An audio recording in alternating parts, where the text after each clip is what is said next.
의료용 대마 합법화를 두고 한편에서는 약품 도난이나 오남용에 대한 우려도 큽니다. 자, 여기에 대한 대비책에 대해서 좀 얘기를 나눠볼까요? 어떤 게 필요할까요? 제가 이것과 관련해서 이제 그 한국내전증협회에도 좀 그 말씀을 좀 여쭙는데 진단하고 처방해주는 의사에 대한 신뢰가 무엇보다 필요하다. 앞서 그 천용길 위원님께서 그 다른 마약류의 항정신성 물질 안에 들어있는 그 마약류 오남용에 대해서 이제 말씀을 해주셨는데 저도 그 다른 방송의 다큐를 봤는데 그 오히려 이제 의사 선생님들이 항정신성 그 마약 성분이 들어있는 그 약품에 대해서 진단을 해줄 수밖에 없는 그런 이제 상황이 있더라고요. 근데 저희는 이제 오히려 이 의료용 대마에 대해서는 의사 선생님들의 처방을 또 이제 진단을 신뢰를 해야 된다. 그러니까 이렇게 좀 부딪히다 보니까 의료용 대마에 관해서 이게 다른 항정신성 마약과 어떤 차이가 있는지 위험이 이제 없다. 그다음에 오남용을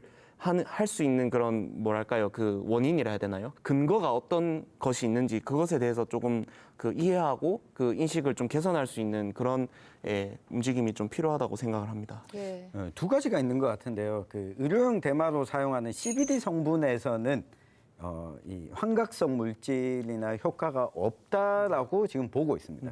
근데 여기에 THC 이 성분이 0.3% 이상 들어갈 가능성, 이건 제조 공정에서 잘 검증하는 단계가 필요할 것 같고, 네. 또 한 부분이 의료용으로 햄프 산업에서 재배하는 과정에서 유출되거나 하는 것들을 방지하는 것, 오남용과 생산 과정에서 방지하는 것, 이 두 가지가 동시에 필요할 것 같고요. 우리나라의 경우에는 이 마약류에 대해서 상대적으로 유통이나 이런 것이 철저하게 지켜지는 나라 중에 한 곳입니다. 예. 그러니까 다른 물질이나 성분들 마약에 대해서도 이 통제가 가능한 저는 대한민국의 행정 체계와 치안 체계에 대한 이 신뢰가 다른 어떤 나라보다 충분히 있다라고 생각을 합니다. 여기에 대한 신뢰를 높이기 위해서는 생산 과정과 약품을 제조하는 과정에서 적절하게 통제를 할 수 있다. 그 정도 능력은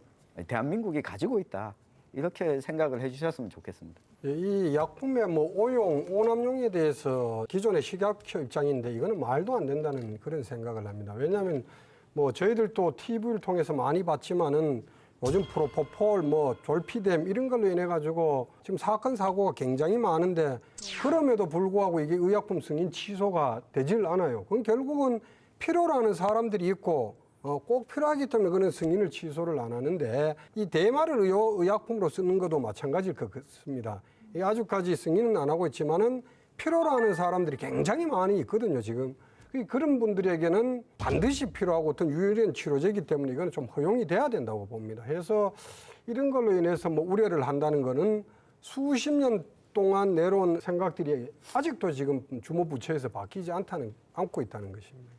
예, 그럼 편견의 인식 개선도 필요하다라고 해주셨습니다.